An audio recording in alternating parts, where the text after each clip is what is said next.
Ciao, soccer fans. This week's Champions League was a tale of two cities. Man City moves out and Leicester City moves in. Meanwhile in Italy, Torino and Inter share the spoils of a tie, and Napoli finally wins at the Castellani. Plus, a look at the Juve home winning streak and what's behind it. My name's Graziano. This is the Italian Soccer Addict broadcast, and you are where you need to be to get the information. Buongiorno e ciao amici del calcio. My name is Jim Iafalici and welcome to the #1 site to get your Italian soccer fix. Raz, do you realize that Leicester City is 400 to 1 odds to win the Champions League this year? Should we make a little wager? Oh, what a great idea, Jimmy. Why don't you put me down for 10,000 lira? Lira does not exist anymore.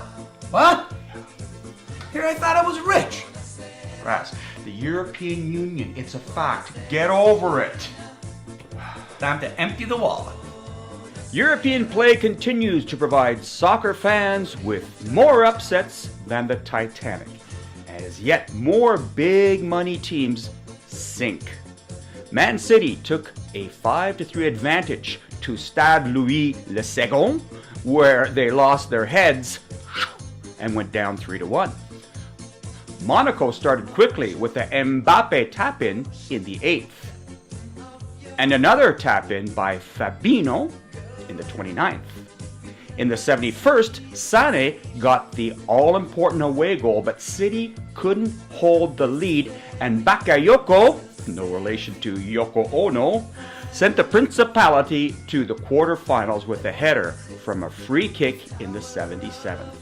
It is the first time that Pep Guardiola's coached team has been knocked out at this stage. The other surprise saw Leicester City, who sit 15th in the EPL with a paltry 30 points, knocked out Spanish giant Sevilla 2-0. A Wes Morgan chip in from a header in the 27th, and a Mark Albrighton drive from inside the box in the 54th saw the Blue Foxes pull out yet another stunner. Those Foxes are so clever. Could they? Not a surprise was Juventus, who welcomed Porto to the You Never Win Stadium with a 2-goal away advantage. A Porto red card in the 40th and a Dybala's penalty conversion in the 42nd, and game over. After the match, Juve's goalie Buffon said the only team he didn't want to meet in the next round was Leicester City. Well, he got his wish. They drew Barcelona. Ouch! Be careful what you wish for. In Europa League, the only team to live up to expectations was Roma, who got knocked out of Europe by Lyon, 4-3 on aggregate. No surprise here, as it's the 6th year in a row that Roma has failed to advance in the knockout round. The Champions League draw, which was held last Friday, sees Juve get their wish of avoiding Leicester and play Barcelona. Borussia Dortmund take on the young guns of Monaco. Real Madrid face their ex-coach Ancelotti's Bayern Munich. And Atletico get the unenviable task of stopping the "they can't win this tournament, can they?" Leicester City. Come on, Foxes, make us rich. Graz, is Leicester City for real? Well, since they fired Claudio Ranieri February 23rd, since then they have won 3 domestic games, beating Liverpool, Hull City and West Ham, and now Spain's Sevilla. They have scored 12 and have given up only 4. They are like their old selves. Vardy is scoring, Mahar is passing, and Morgan is defending.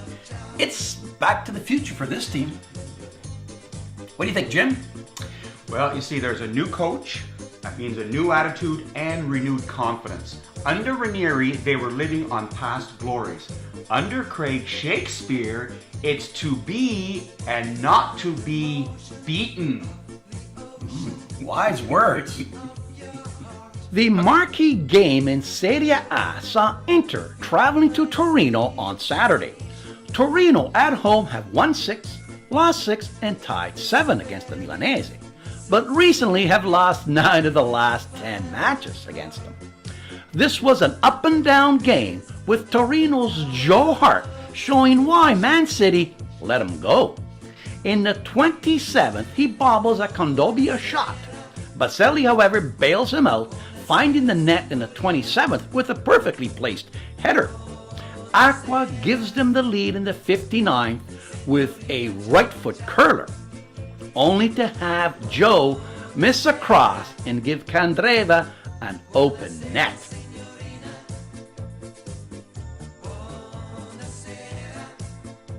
On this day, Joe lived up to his nickname, Heartburn. The other Milanese hosted Genoa, who had lost their last 12 games. A Fernandez goal in the 33rd continued Genoa's miserable form. After firing Juric, new coach Mandorlini has them strumming the same old results. At the Castellani in Empoli, Napoli got its first ever win there. Hard to believe, but true.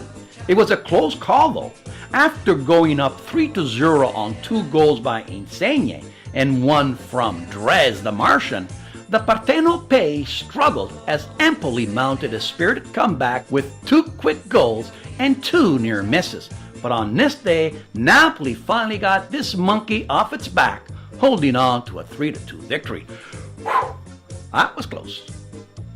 Juve continued to march to its 6th straight Scudetto by beating Sampdoria at the Ferraris 1-0. Informed Quadrato's flying header found the back of the net in the 7th minute for the victory. Keeping a hold on second place was Roma, who welcomed their youth academy Sassuolo to the Olimpico. There are 5 Roma youth products on that team. After going down to a Defrel goal in the 9th, Roma struck for 3 to win 3-1. Salah got his 10th and Dzeko got his 21st.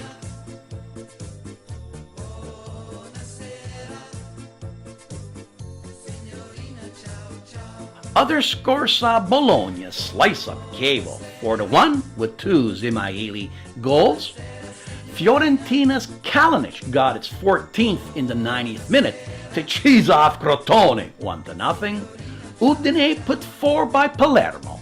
Cagliari held off Lazio and played to a 0-0 draw, and Atalanta moved into a 5th place tie with Inter by filleting Pescara 3-0. Alejandro Gomez scored 2 to give me 11 for the year. My goal of the week comes from Mod Squad lookalike Link, Juan Quadrato's flying header to give Juve the win.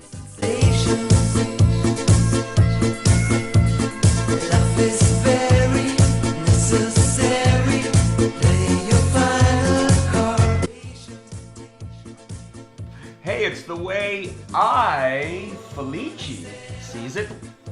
Since 2011-2012, no soccer team in Europe has a better winning streak at home than Juventus. Raz, why is that? Okay, well, since 2011-2012, Juventus have only lost 3. Yes, only 3 home games. How is this possible? How come in Torino there are no soccer gods? How come at the stadium the odds never turn against them? How come visiting teams never face a tired Juventus? Or a Juventus having a bad day? Or a bad schedule? Or a wrong lineup? Or an injury bug? Or a bad break? Or have a bad call against them? It's hard to explain, especially when you look at the other European giants, like during the same period, 2011-2012, Barcelona have lost 7 home games. Real Madrid have lost 7, and so have Bayern Munich have lost 7. These teams come up against the odds or angry soccer gods, but not Juventus. So what's the one possible answer? let's look at the same period of games played at the Juventus Stadium, where international coaches have reffed their games in Champions League. Surprise, surprise. Out of the 20 home games played, they have drawn 7 and lost 2 out of 20. Obviously, the way Italian refs call the game is different from the way international refs call the game. Does this explain why they only have 3 home losses in 5 years? I guess we'll find out the answer next year when video assistant refereeing comes to Serie A. Not soon enough. Jim? Well, Graz, to your point, when the great Milan teams were dominating Italian soccer, they also won 5 Champions League trophies, while Juve, with all its domestic dominance, have only managed 2 in their entire history. Yes, it's all about the refs. Did you know that tourists in Rome throw an estimated 3,000 euros a day into the Trevi fountain? Now you know why they keep on coming back. Yes. Okay. Well, ex-Juve boss Luciano Moggi, he of the Calciopoli fame, has lost his last and final appeal banning him from all soccer and all sporting activities for life. Heck, he can't even get into his backyard for a game of bocce. No one would bet against him, that's for sure. And finally, the on-again, off-again purchase of AC Milan by China's consortium Eurosino Sports Group is off again, as they are having trouble coming up with the €100 million down payment to purchase the club. Maybe they should go to the Trevi fountain with a net. Pay for those debts. Thank you. Thanks for watching, and push that like button. Ciao. Next week we're off. Ciao, amici.